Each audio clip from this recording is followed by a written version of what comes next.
I'll wear anything I have to wear. I'll do anything I have to do to get the candy from those fools. So the first couple of years, I made my own costumes, which of course sucked. The ghost, the hobo, no good. Then finally, third year, begging the parents, got the Superman Halloween costume, not surprisingly. Cardboard box, cellophane top, mask included. Remember the rubber band on the back of that mask? That was a quality item there, wasn't it? That was good for about 10 seconds before it snapped out of that cheap little staple they put it in there with. You go to your first house, trick or snap, it broke, I don't believe it. Wait up, you guys, I gotta fix it. Ben Cooper Inc. was a privately held American corporation which primarily manufactured Halloween costumes from the late 1930s to late 1980s. Founder Ben Cooper was born on the Lower East Side of New York City in 1906. Although his father was a restaurateur, Cooper studied accounting and briefly saw a career as a songwriter before founding a theatrical costume business in 1927. Cooper designed costumes and sets for the legendary Cotton Club in Harlem. With live theatre becoming rare in the 1930s due to the Great Depression and Halloween becoming a more popular holiday, Cooper established Ben Cooper Incorporated in Brooklyn, New York in 1937. The firm assumed control of A.S. Fishbach Incorporated, which had a license to produce costumes based on characters owned by the Walt Disney Company, such as Donald Duck and Snow White, and began selling Disney costumes under Fishbach's Spotlight brand. The two companies formally merged and incorporated as Ben Cooper Inc. on December 8, 1942. Ben and his brother Nat ran the company together as a successful family business, utilising the artwork and design of Ben and Nat as well as Ben's son Bobby, who had a good eye for the market. By the late 1940s, Ben Cooper Inc. was one of the largest and most prominent Halloween costume manufacturers in the United States. Its costumes were generally very thin fabric with a silk-screened image on the front that sold for less than $3. The company began selling its costumes through large retailers such as JCPenney, Sears, Woolworths, and Five and Dime stores. A costume's development from sketch to production took about 9 months if there was no rush, 6 months rushed, and 3 months if it was a major new property with potential right away. It could take weeks to sculpt a mask to Ben's liking. Nothing was accepted without finessing the design, execution and fit. In 1954, Ben Cooper released a Spider-Man costume. That's right, in 1954, around a decade before Marvel Comics. The costume was yellow with webbing. Stan Lee and Steve Ditko are credited for creating Marvel's Spider-Man in 1962, although preliminary work on the visual design was done by Jack Kirby, who, according to the New York Post, is rumoured to have worked briefly for Ben Cooper in the 1950s. Lee has openly said that the character was based somewhat on the pulp hero The Spider, and there have been outside claims that Lee was inspired by Archie's The Web as well as The Fly, which was created by Kirby and Joe Simon. There was also some dispute about how much of Kirby's early work was carried over into Ditko's version. Ben Cooper was only 10 miles from Marvel's offices, so it was likely Ditko had to have seen this costume. When he got the assignment for Spider-Man, maybe something came back when he was designing it. Strangely enough, in 1963, Ben Cooper manufactured the first Marvel licensed product, an official Marvel Spider-Man costume. On October 30th, 1991, Ben Cooper Incorporated filed for a Chapter 11 bankruptcy. The company's chief executive officer said the cause of the second bankruptcy was due to relocation expenses, the early 1990s recession, and delays in obtaining bank loans. The company was not able to survive as an independent firm and was bought by Ruby's Costume Company in 1992. This month we are going to cover Ben Cooper and all of those wonderful cheesy masks and costumes and whatever fabric dresses and all that sort of stuff. But as always, I want to get the guys' memories on dressing up. We used to call it dressing up or fancy dress. These days you call it cosplay, but I think that's technically different, which I'm going to discuss later. But I was thinking, like, dressing up. There's plenty of pictures in our family album of me and my brother dressing up in various things. Normally didn't have any say. Couldn't find any pictures of Star Wars stuff. It was always something ridiculous, like cowboys or punks or whatever. But the only time I did a Star Wars kind of like proper dressing up thing was in the 90s when I made a Darth Vader costume out of gaffer tape. I made it out for me, It was all gaffer tape. I've got black boots. I had a Darth Vader mask, one of those Don Post Studios ones. A proper one goes over the head. The whole thing, I had to strap myself into it, essentially. I've got video of it somewhere. I've been wandering around with this amazing costume. I got an old phone, which with big buttons, which I gaffer taped onto my chest, and properly went for it. Big cloak. I think I still got the cloak somewhere. And obviously I had one of those big cheesy lightsabers. It was a beauty, but yeah, all gaffer tape, a labour of love. And like I said, if I find a picture, I'll get it up on the social media. I'm sure I have one somewhere. Probably me hanging off some lass or some other drunken person at one of our famous parties. Now, dressing up as I used to do as a kid.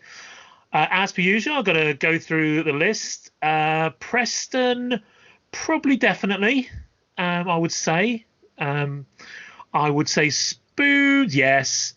Jason, we know he likes cosplaying and dressing up now, but maybe he didn't when he was a kid. Maybe in Scotland, maybe wearing a funny skirt was enough for them. And Richard, definitely not. He would have been beaten up. So let's go. Preston, was I right?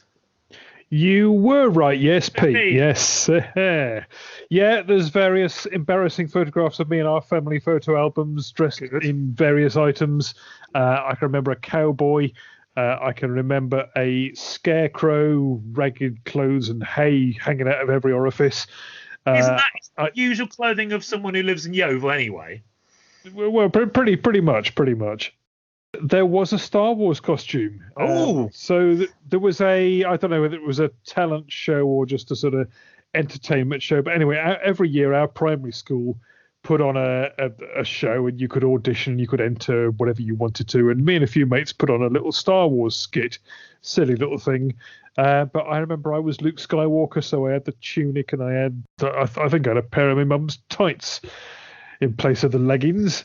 Don't know what was going on there. Awesome. And a lightsaber and a belt. And a friend of mine built an R2-D2 out of cardboard, which was fantastic for back in the day. And that found its way to me, and I entered that into a village fancy dress costume in the village fete where we lived. It didn't win anything. I was gutted. Well, who won? It was probably the next cowboy down the line. I suspect that because it was in R2-D2 and I had to sort of crouch down and get into this thing, I think the judge just didn't see me, just looked straight over. Because I mean, hey, how could you not give first prize to a? We want to recount, R2-D2? Andy. Want to recount? Want to revisit that? I want to go shame that man for not making you win. Oh, I know. You can tell, can't you? I'm still traumatized. Yes. Well, yeah, there exactly. I mean, any modern cosplaying at all? Yes, I never thought I'd be one of these people who, as an adult, gets into Star Wars costumes and potzes about in them until such time, probably round about mid to late 90s, I joined a local sci-fi charity fundraising group. Okay. In Honiton in Devon, a group called the X-Wing Fundraisers. And we did lots of charity fundraising and went to lots of events and did lots of things. We put on a Star Wars day every year and got lots of guests down and had lots of fun doing that. But one of the things, obviously, to drum up a bit of attention, if you're there at somebody's show or a fete or an event or something, you want people to notice you. So we had the Star Wars costumes. And the first time I went along, they said, here, put this on. Turned out to be a Royal Guard costume. So I had the red robes and the helmet. Good grief, the helmet you could barely get on over your head. It's a really tall helmet, comes down over your shoulders, and boy, was that claustrophobic. Tiny, tiny little visor to see out of. And this was on a boiling hot day, and boy, was it a sweatbox in there. It was nasty conditions. I never got the Royal Guard costume because, like you said, that helmet, you could not do anything in that helmet. So goodness knows how they could have ever been. If no wonder they got strangled by Darth Vader. They were. It's not a good costume, is it? It's not practical for being, supposedly a fantastic Royal Guard that can fight. It's not. I mean, Luke Skywalker said you can't see a thing in the Stormtrooper helmet, but the Royal Guard helmet, flipping out. Now I can tell from experience, you can't see a thing. It looks good, but it's not. You can't be fighting in that. So that was my introduction to costuming. I now have I mainly costume as Darth Vader. Got the full on Empire Vader costume. I've also got Biker Scout. I've got an X-wing pilot, and then outside of Star Wars, I've got a full on Ghostbusters with the proton pack and everything. And I, just for a bit of fun, I know I look nothing like Tom Baker, but I also do the Fourth Doctor. Spoons. Did I get your cosplaying history correct? Well, I was thinking no, but actually, cast my mind back, you did. I was thinking, I was always really envious of the kids that had, like particularly, I think we talked about this before, the Halloween, like the proper masks and stuff. We kind of always sort of made do and made our own stuff. But I was thinking back of when I was a bit younger, so maybe up to the age of 9, I had some great fancy dress. So like Andy sort of describing my childhood there. So we went to sort of fetes and things, and my brother and I went as alias Smith and Jones cowboys, and we've got a great photo of me and him dressed up as cowboys with it looks like we're prisoners or something. We've got bit of cardboard tied around each of our necks with Smith and Jones on each of us. It's a great photo, that is.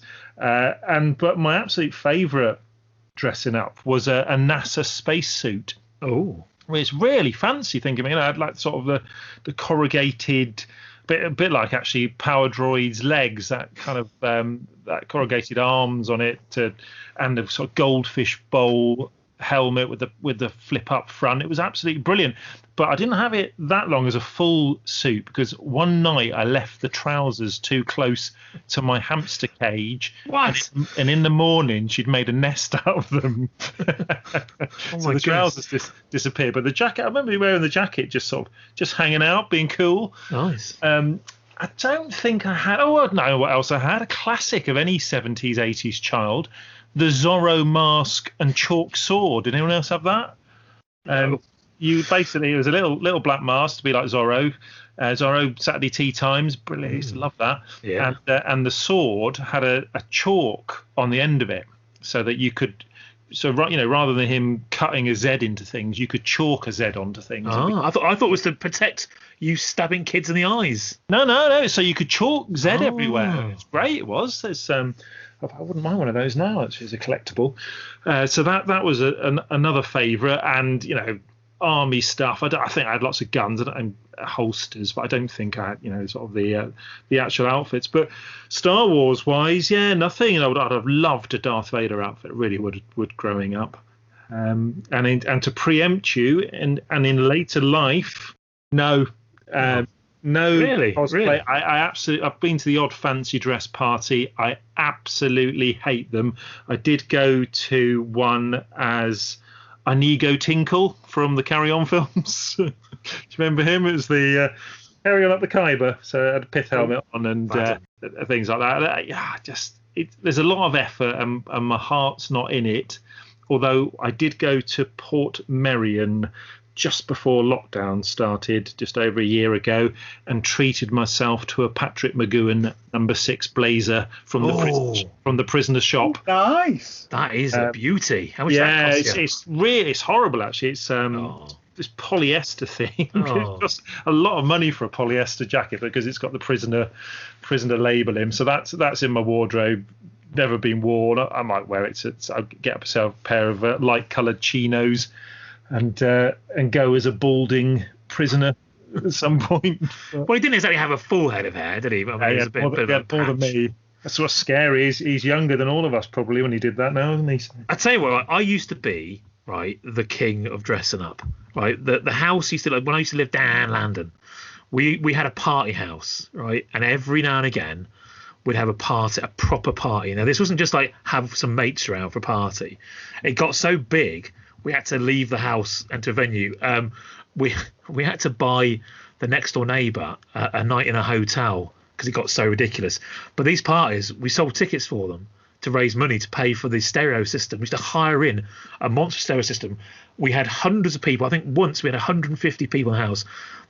My bedroom and my mate's bedroom, there was 5 of us in the house. We had these tiny little bedrooms with no windows, just skylights. And they became places where people would smoke things.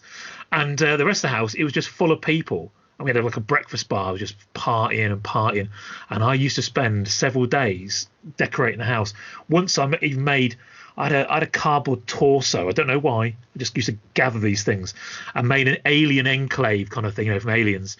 And gaffer taped this thing into the wall with a head on it. It looked like it was bursting out the wall. It had been covered by the aliens' goo. And I used to collect stuff from people and companies, getting stuff, like foil and stuff. It was amazing. You couldn't get into the party unless you were dressed up. So I used to turn people away. I used to drag them out of the house. You ain't even bothered, so get out of there. So that was years and years. Some of the pictures, I said if I can find some of them, I'll post them up. But wow. Right, Jason. Dressing up, yeah. Started slowly and kind of steadily speeded up over time. So I kind of, as a kid, I might have gone out on Halloween dressed up as a ghost a couple of times. Then when I was at university, I think one of my first big dressing up things, it was a charity kind of float procession that they have down Princess Street every year, and our particular student union did the Rocky Horror Picture Show. So I was Dr. Everett Von Scott, who basically the guy in the wheelchair with suspenders and a boring kind of suit jacket on. So that was my probably first big group cosplay, as you would call it now. In the late 90s up to the early 2000s, used to have house parties where we used to dress up, used to go out to other people's house parties, did some pretty awful costumes back then, to be honest. I went to a New Year's Day Eve party for Back to the Future, and I went as car wash Biff Tannen. He has a green Adidas tracksuit, and I just used the tracksuit I found in my closet, which was blue, and had this awful blonde wig, which I tried to kind of wax down and wax back. And I ended up just dumping it on a bollard on the way home because it was just so awful. So really awful cosplay back then. And I even had one where we had to go to a party and it goes an obscure, not a main Star Wars character. It's the only time I did Star Wars cosplay, and I went as Han Solo in Carbonite. And again, you just wouldn't do it now because of the whole you can't do blackface cosplay kind of thing. So there was that. I think you can do it if you're Han Solo in Carbonite. I think you can do it. It's if you're doing Lando Calrissian, that would be racist. No, you can't do it because I posted the picture to say this is the only time we do a Star Wars cosplay, and all the Americans went blackface. You can't do that. It's blackface. Because I was like, no, it's Carbonite. It's white and Carbonite. It's like, no, you've got black on your face. It's blackface. What you should have done, Jason, is done him being unfrozen, so half your face is red. Then they couldn't say it. Anyway, very bad cosplay for that. And then I kind of started doing better cosplay when I started going. There was a show called True Blood, which is all about vampires and stuff. And I started doing. They had a cosplay competition at that particular con, and I started doing good cosplays for that. So I did a character called Andy Belfleur. He's a sheriff. So I had a very good sheriff's costume with all the walkie-talkies and bits and bobs for that. And I started wearing that at London Film and Comic Con, which led to me meeting kind of people in the cosplay community. So I met a couple who played Alan Grant and Ellie Statler from Jurassic Park. So I did Lewis Dodgson from Jurassic Park. It's one that I've done for a good number of years, where that's the secret agent who has the Barbasol can that you unscrew, and you can put dinosaur DNA in it. I then went on and revisited that really bad cosplay that I did at the Back to the Future party, and I've done three or four different Biff Tannens. So I've done the car wash Biff where he's in the green tracksuit. I've done an old Biff where he's got the cane, and I've done what I call Donald Trump Biff or alternate reality Biff where he's in the dressing gown. So I've done all of that.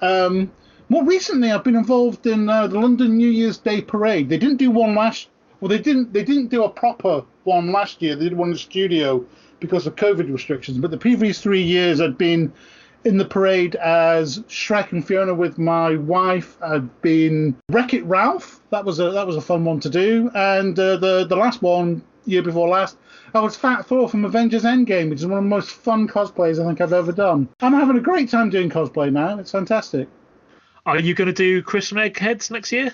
No, I think my next cosplay coming back, I'm gonna do Dustin Hoffman in Outbreak, where he has he's in green camouflages, and he has a picture of Marcel the monkey from Friends with a little phone number, and it'll just be, have you seen this monkey? So I'm going to do that. Jurassic World, though, there's a new actor playing Dodgson. Dodgson's coming back, so I'm really looking forward to seeing what costume the new Dodgson has. Where's the original Dodgson gone? Sorry?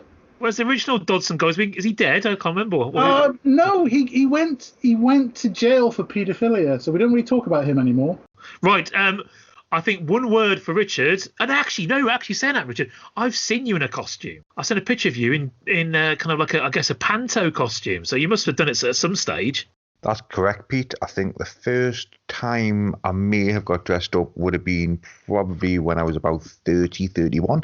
And I played a part in a pantomime. That was only because I was approached by the head of drama who said, "You're always up for a laugh, do this." And I was kind of like, no chance. But he twisted me arm and I did it.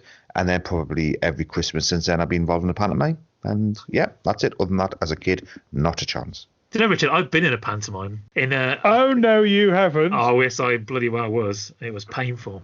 I was in Santa in Space. I didn't even know it was a panto, but I just decided I wanted to be in a panto. So I contacted a mate, and she said, yeah, let's do it. I'm in a drama group. And I didn't have massive parts, but I did have speaking lines. I played this blue prince alien thing in Santa in Space. It was ridiculous, but... It was the kids laughed at it anyway, but yeah, it was quite fun to do. I wouldn't do it again. The ones that you did a few years ago at that Belgian con where you made all the costumes, those were absolutely. I didn't make all of them. Simon made his Chewbacca costumes. They were just epic costumes. They were genius. But I mean, it was just, and I kind of want to come on to that really, and this is what I mean by dressing up and cosplay. Because I think cosplay is kind of what killed Ben Cooper off really as such, because people became more serious. Now I don't know if you know kind of the story now, whether this is a true story or this is just people putting two together. The kids of the original owners of the Ben Cooper company, they were interviewed not too long ago actually. They were going to do a little relaunch of Ben Cooper stuff, and they had a website planned and everything, but it kind of like didn't go anywhere, and it just doesn't exist. But they were talking about how there was an incident in the early 80s where some kids were poisoned in trick and treat sweets, and they died. There was a couple of kids, a couple of adults, all died with these sweets had poison entered into them. So what happened was a lot of people didn't want to go out trick and treating and dressing up because they were terrified of being poisoned. So a lot of adults started going out with the kids, protect them, make sure that this wasn't happening, and turning down sweets and stuff. And because of that, there was suddenly a demand then for adults to dress up, and it became a big industry. And because obviously Ben Cooper stuff was a little bit cheap and cheerful, there was a more demand for quality costumes. And part of me is a little bit saddened by it, because I think dressing up, anything should go, just go for it. There shouldn't be any kind of like pomposity or like, oh, look at your costume's not very good. Anything that I love when I go to Celebration, the one thing I love is seeing the most ridiculously funny, even not particularly well made costumes. They hold it for me. I know the beautiful cosplay costumes where it's screen accurate and you can win an award for it. But to me, the best is just when someone's done something daft, like we did with the costumes when we went to Facts. They were made out of anything I had lying around. I didn't spend any money I didn't spend any money. And we got, everyone always wanted to take pictures with us. People thought it was brilliant. They were completely uncomfortable. We couldn't survive more than 5 minutes in them. Especially I was draining my gloves for sweat because it was so hot. But they were memorable, far more memorable than someone who maybe went in a screen accurate Darth Vader costume. Going into the range of stuff, Andy, if we want to start off, I've got to say, guys, it's a real mishmash of packaging. They're obviously getting this stuff out quickly because obviously Star Wars was there and then, and they need to churn it out. But the amount of stuff that came out in different boxes, I mean, goodness sake. I don't know if anyone went through the range here, but I want to start with probably the funniest thing I think I've seen. I've never seen this before. This is the Star Wars Chewbacca 3-piece disguise kit. If I could afford it, if I ever saw one, I probably wouldn't buy it. I think this is just absolutely tremendous. When you said the most ridiculous thing, Pete, I knew exactly where you were going with that. This is kind of where it starts off, and it doesn't get any better. I mean, just to describe this, right? We've got a bag, basically a sealed bag with Star Wars, a nice Star Wars logo, the old style one, Chewbacca. Not the best drawing of Chewbacca, but he's okay. Then you've got a mask with a big open, well, I think it's just a sort of top half of the face. Then you've got Dracula teeth, those awful Dracula teeth that would cost you hardly anything from the joke shop. You put them in your own mouth, and they were the top and bottom, and they were connected. So you had to have the right size mouth to hold these things in. But in fact, it's a wig, monster teeth, and face disguise. This is blooming awful, but blooming beautiful at the same time.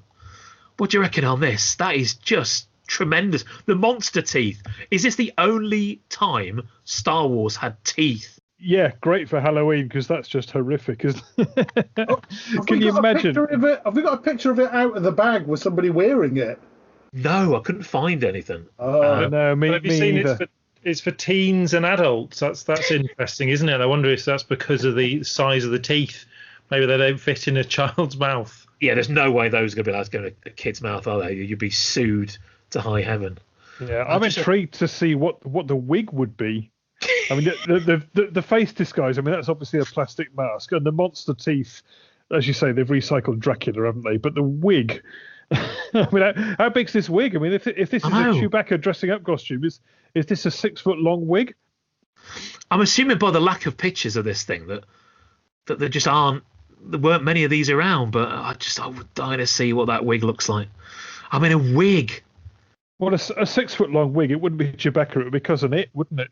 I know. I mean, I guess it's just one of those really. I mean, if you look at the picture, there's something brown around the sides of the hair. I'm just imagining it's just a bog standard brown wig. I would love to see Richard in that, especially the teeth. I'd pay good money for that. There was something about the range. Now, I mean, it was kind of like, again, they've gone for mostly the kind of costume characters. So they went for C-3PO, Chewbacca, Darth Vader, Lord Darth Vader, which is interesting, R2-D2 and Stormtrooper. But they also went for a few human characters and another kind of oddity. Do you know what I'm talking about with the kind of oddity? There is something that stands out, which is unusual for Star Wars, for seeing this in Star Wars. Is it fun, this oddity? Well, it's definitely fun, but it's a costume you wouldn't associate with Star Wars. Oh, I thought you meant the fun poncho.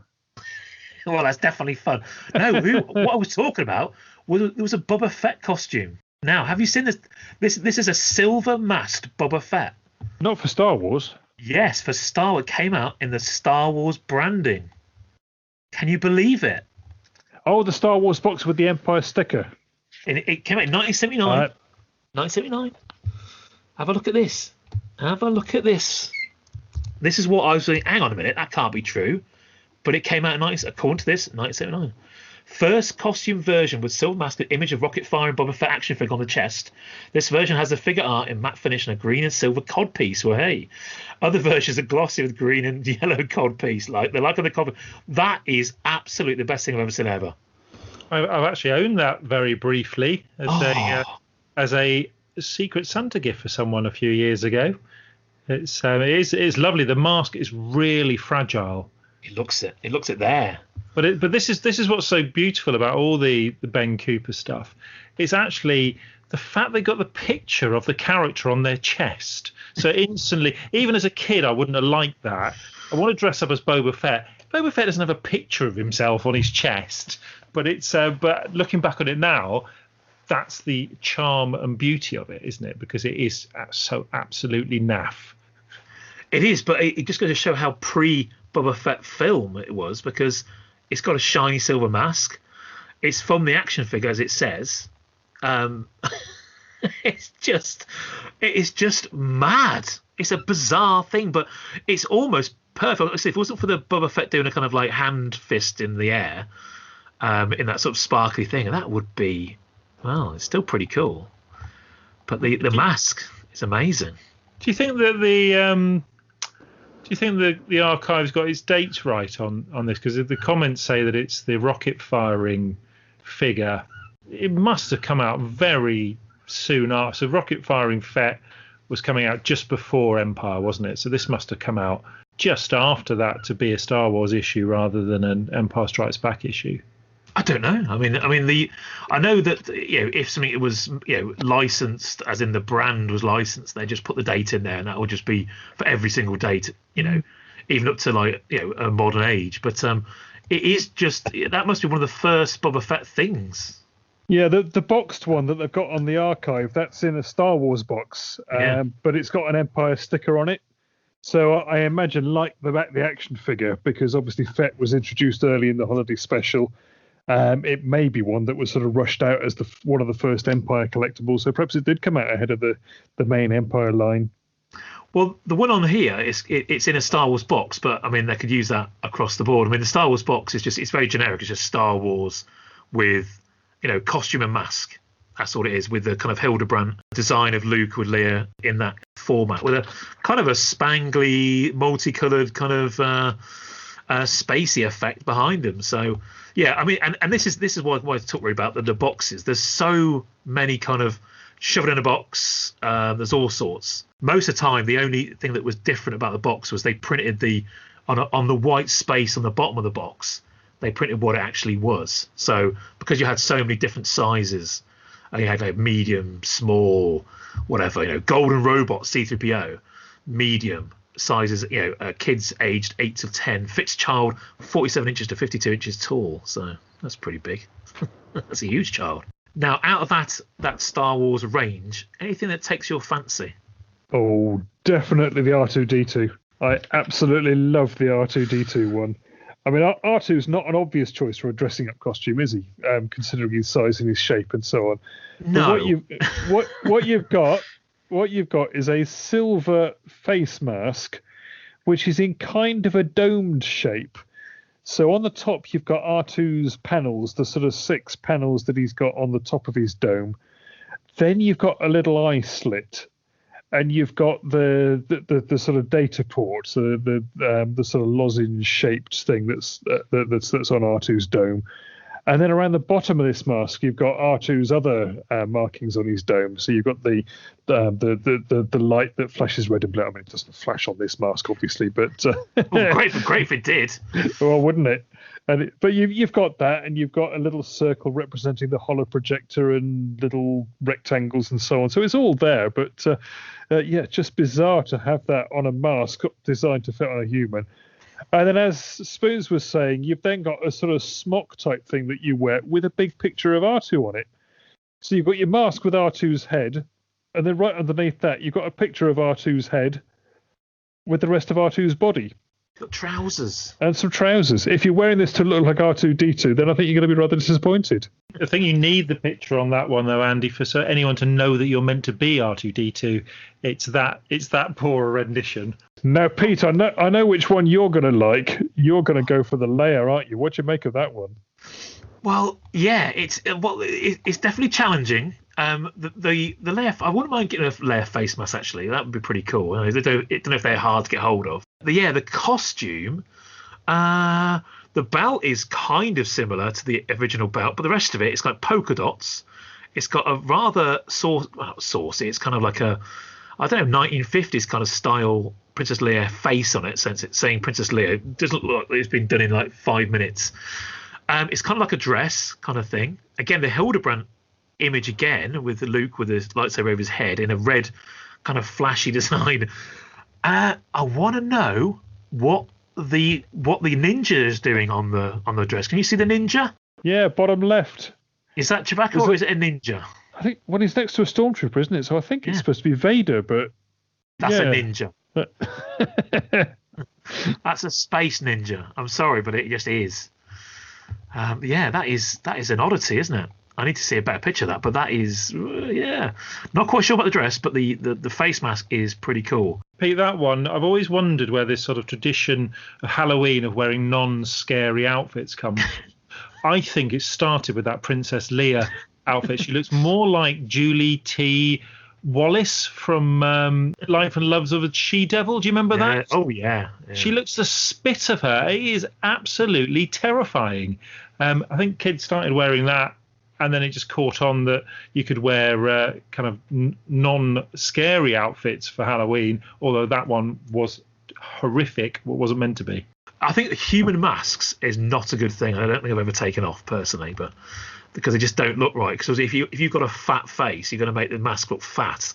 If you've got a thin face, it's going to look strange. Going back into the packaging side of things, because obviously we talked about the sort of more Star Wars, but then we got like this random. There's Darth Vader in a costume and mask. It's kind of a yellow box, really, just a very generic kind of Ben Cooper mask with again the name printed on the bottom, very with a stamp. And then there's more boxes. There's also the R2D2 tiny top costume and came in a generic superhero box. I'm into the Darth Vader fun poncho with mask and hood. That's my one. I think you look good in that, Jason, to be fair. Yeah, well, to keep you dry as well. But are any even close to having a costume? I guess the Darth Vader one, at least the Darth Vader with Lord Darth Vader cape with hood and authentic mask, is possibly the closest because with the mask on and you've got a dark black costume, so. And a big Star Wars logo across your chest. You have, but at least it's similar-ish. You've got the kind of like a cape thing going on, but. Is any better than that? Well, the Luke Skywalker, I think, has to be the absolute worst because it just looks like some red plastic pajamas with a Star Wars logo on its chest, and another human mask that could be absolutely anybody. It looks more like the Marvel comic version of it almost. They've gone with the Luke and his abs right out on those ones. The abs are direct. That Luke Skywalker one, it is not a good piece of artwork. Any other comments on that initial Star Wars launch? Because, like I said, as a range, it's a little bit all over the place. In the fun poncho range, again, different packaging. At least you've got Darth Vader and stuff on there. Waterproof flame retarded vinyl. Waterproof flame retarded? It should be retardant, shouldn't it? Retardant, do you know what, surely. I just thought exactly the same, so I Googled that when you started off this section, and retarded is correct. Oh. Because you get in trouble for saying that word. You would. Well, that's what I thought. I thought so. But no, retarded is just another way of saying retardant. Retard means to delay, essentially. So it delays fire. Excellent. Right, there is another form of packaging. There was the Stormtrooper came on a hanger, a Ben Cooper hanger. So with the size on it. So you had the mask and the amazing poncho with a Stormtrooper. Well, I'm not really sure what's going on there. He's sort of shooting a little kind of little red thing. Not quite sure. Very strange design again. Little poncho, but a hanger this time rather than a boxed costume. So very interesting. Cardboard hanger. Yeah, a wonderful array of get it out quickly and see what happens. Now, we've talked about costumes, and these were boxed costumes where you get a smock or a trousers and top with a mask, but they also sold 5 individual masks. Oh. So you had a Darth Vader, you had a Stormtrooper, you had Chewbacca, you had C-3PO, and does anybody want to guess what the 5th one was? Perhaps not obvious, but... Emery and God. In Star Wars, Jason? It was a Tusken Raider. We have seen Tusken Raiders on a few of the kind of early, when they're just doing monsters. We have seen a few of those. Yeah, so again, moving away from the human characters, and they're going for the monsters and the robots and the helmets. So yeah, Vader, Stormtrooper, C-3PO, Chewbacca, and a Tusken Raider.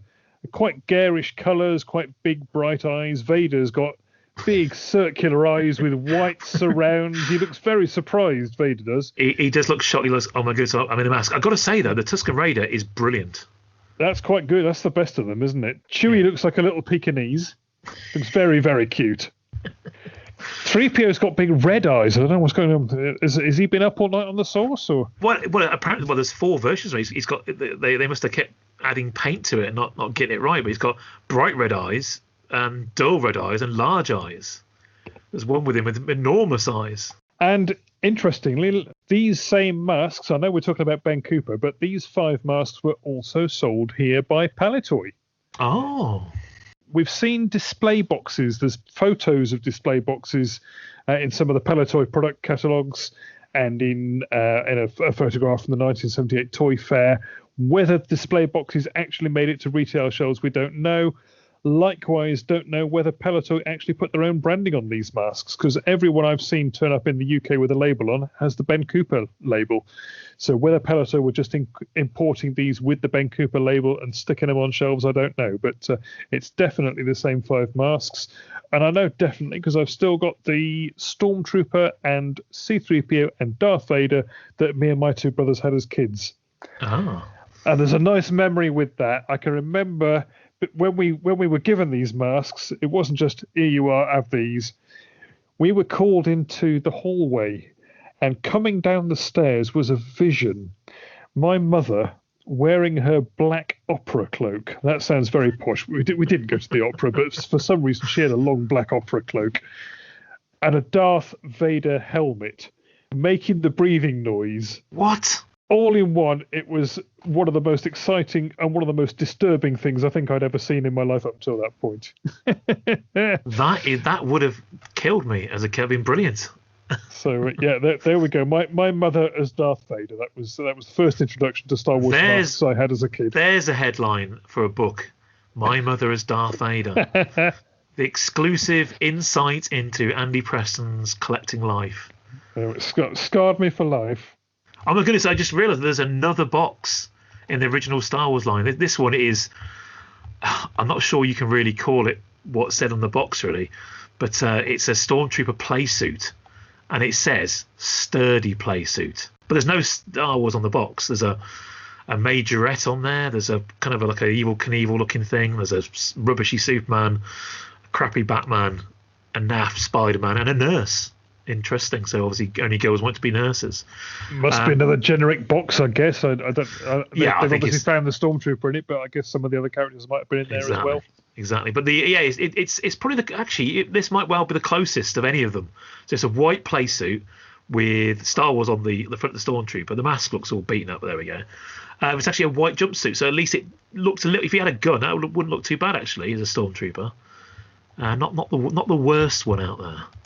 That's actually a fabric suit, isn't it? But rather than a plastic one, right? Sturdy. Yeah, it's not going to rip after 2 wears. Well, sure. Yeah. Obviously, hand it down to your little siblings. Now, Empire Strikes Back. Now, the reason I bought the Boba Fett in the first place was the Boba Fett in this one is the what we know as Boba Fett. A little bit different. We've got a green red mask, which is obviously a bit more Boba Fett-y. It looks like it's a sticker stuck on the front of the box, so it must have got released in Star Wars box without the sticker. Then they went, oh, Empire Strikes Back, and whacked a big sticker on that box. And I think it's pretty much the same mask. So yeah, according to the SWCA, this is the later version of the first Boba Fett costume. And this we mocked the year, but this one does say 1980, and the other one did say 1979. So the one that isn't the reissue, that's pretty good. That's the best so far, isn't it? It says Boba Fett on his belt, which is the one thing that lets it down. But otherwise, that's a pretty accurate representation of Boba Fett, isn't it? Any kid wearing that, you know who they're meant to be. Yeah, I think you'd be pretty pleased wearing that out on Halloween, wouldn't you? Green and red helmet, the jumpsuit printed with Fett's armor and belt and shoulder pads and things. So yeah, good effort, that one. Yeah, mask is a little bit oddly shaped here and there, but it's it's perfect. That's a quality one. Again, Empire Strikes Back on the box, very nice. In fact, that's a really nice design actually. With the Star Wars part of the Empire Strikes Back sort of cutting into the window of the box. Yeah, they're much better boxes, aren't they? So you've got the slanted Empire logo at the top with a couple of TIE fighters. You've got a much bigger plastic see-through window, so you can really see what's in there. And then at the bottom, it just says costume and mask Ben Cooper. So a black box. And then on the bottom of the box, as with the Star Wars ones, you've got a bit of description as to what's in there.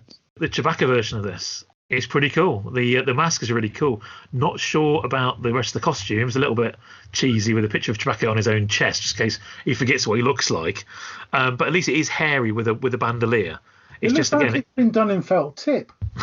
I think it probably has. I would imagine it was done. But it is colourful. It's colourful. The child wearing it on the cover of the package. Not sure about the bare arms. Looks a bit odd. It's a bit disco. There we go. I guess it was in the 80s. So there we go. They've got the right to bear arms in America. Hey. Anything odd about this little range? I mean, I guess we got a Yoda this time. Still Luke. No Han again. No Han. Han wasn't popular with the kids. Princess Leia for the girls, Luke Skywalker for the boys, Stormtroopers, and then a Yoda. A blue Yoda mask. Well, I say more turquoise than anything else. Well, that matches the original sort of Marvel depiction of him, doesn't it? So and is that from Macquarie's original drawings?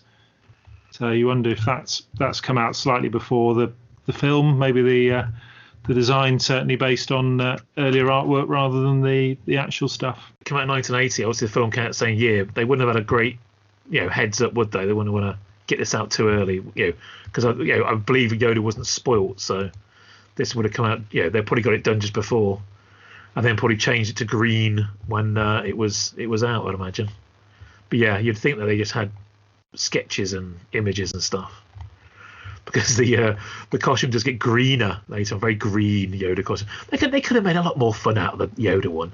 That's a real poor effort, that is. Obviously the mask is great, but a poncho with Yoda on it, and then a kind of like jumpsuit. Just come on.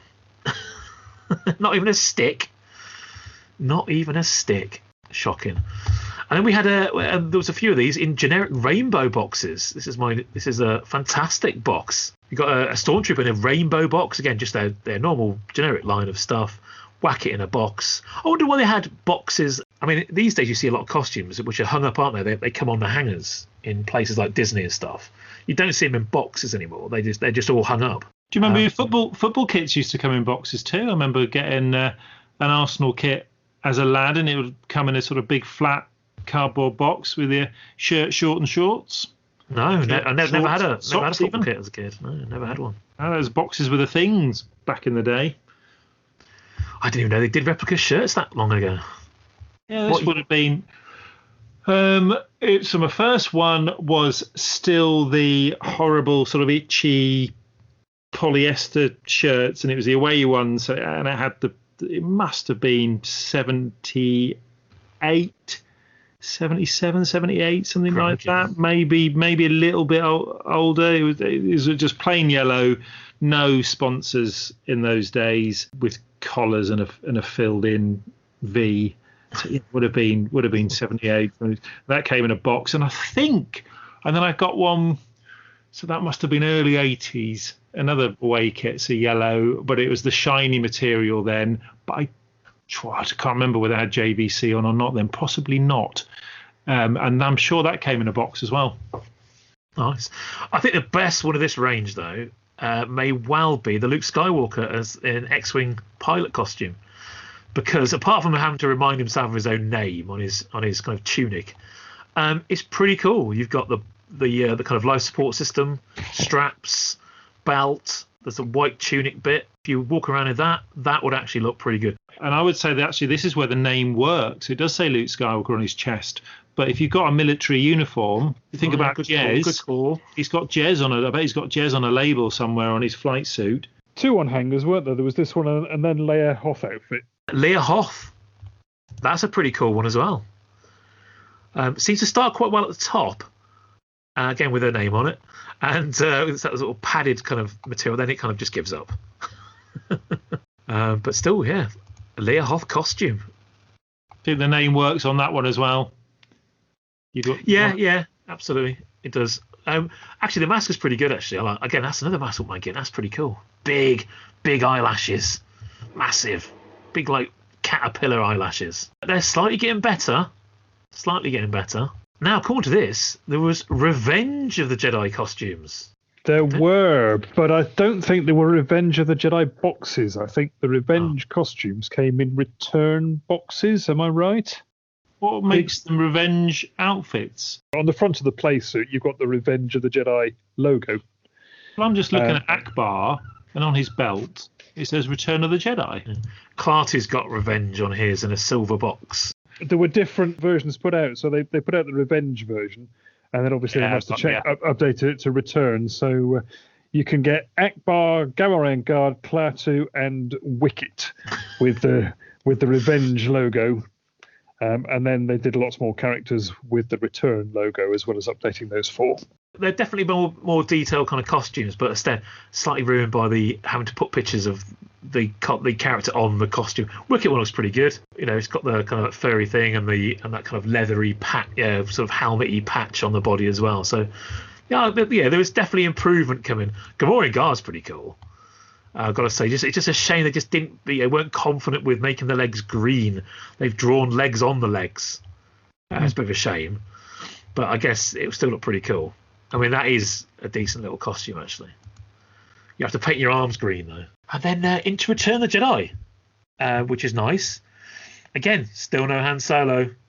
Another Boba Fett. I'm assuming they've just recycled. Oh, no, it looks a bit more flatter. I think all the ones from Empire, I think, are the same repackaged, aren't they? So you got Boba Fett and Darth Vader and Luke X-Wing and Leia Hoth and Yoda. So I think all of those are probably the Empire ones, just reboxed. You see, I was hoping for a Slave Leia one. I guess Ackbar is probably the most outstanding one of that range. There's something about, I mean, again, they got the white costume, but there's just something.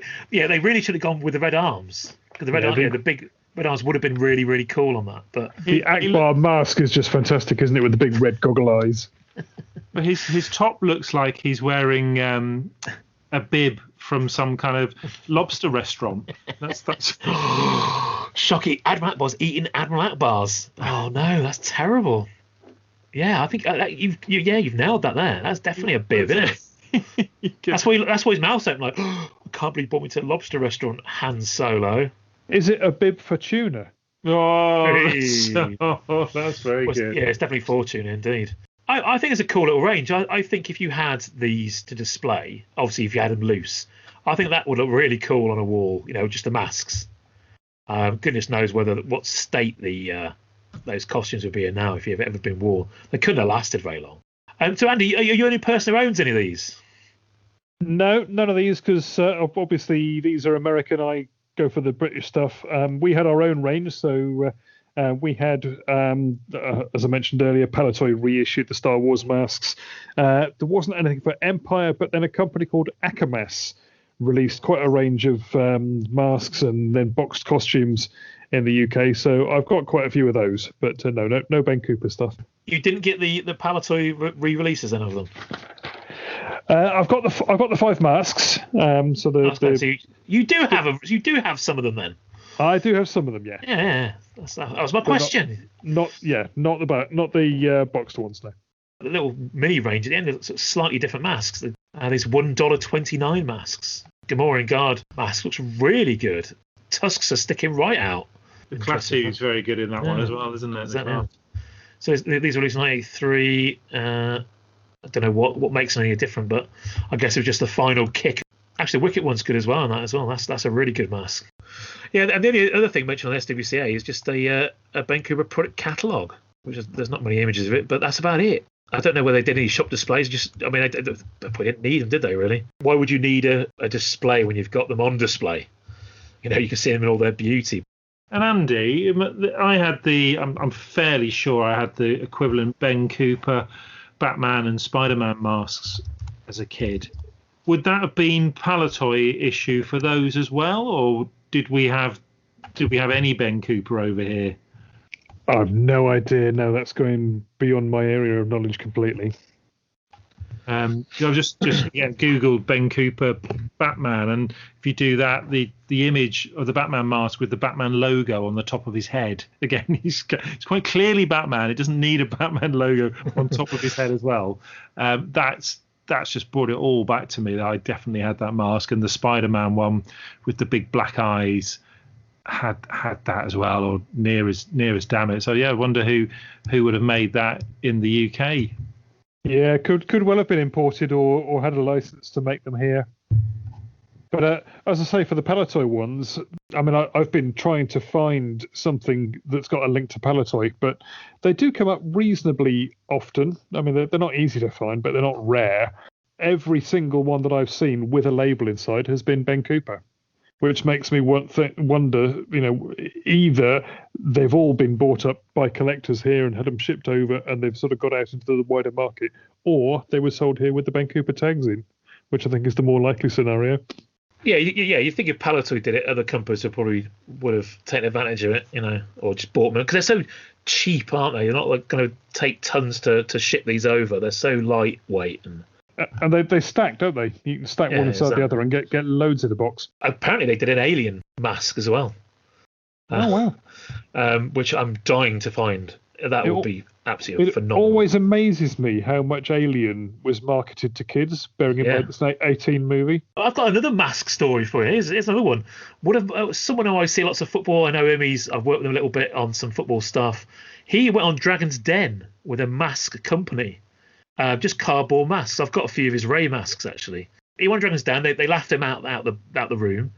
But he made an absolute fortune. He got the license for the royal wedding, made an absolute killing. Sold about 300,000 or up to 1 million masks, I think. And he was one of those people who proved the dragons wrong because they didn't invest in them, and they made an absolute fortune. But he sold the company up a while ago to retire. He just had enough of it. But masks are still popular today. People love a mask, and it was just basic. It was just basically a cardboard mask, or you could get a mask of your crew. So we could get like a Vintage Rebellion mask made of all of us. It'd be quite scary in a nice 5-pack. And it was quite cheap to do. I think it cost about kind of a tenner for several of your faces in a mask, all nicely packaged up. It was a pretty good business operation, actually. It did really well. But yeah, good times. But yeah, all right, that's all we've got to say. We'll do another one next month. So I had my little costume. I was physically ready. I was preparing myself. I did not try on the costume prior to Halloween. Do you remember this? This is an obscure one, but on the side of the box, I remember this on my Superman costume. It actually said, "Do not attempt to fly." They printed that as a warning because kids were putting it on and going off the roofs. I love the idea of the kid who's stupid enough to think he actually is Superman, but smart enough to check that box before he goes off the roof. Wait, let me see if it says anything about me being Superman. Oh, wait a second here. So anyway, but my hopes were up. I was thinking that this is probably the same exact costume that Superman wears himself. And you put these things on, it's not exactly the super fit that you are hoping for. It looks more like Superman's pajamas is what it looks like. It's all kind of loose and flowing, and the neckline kind of comes down about there. Flimsy little ribbon string in the back. Plus, my mother makes me wear my winter coat over the costume anyway.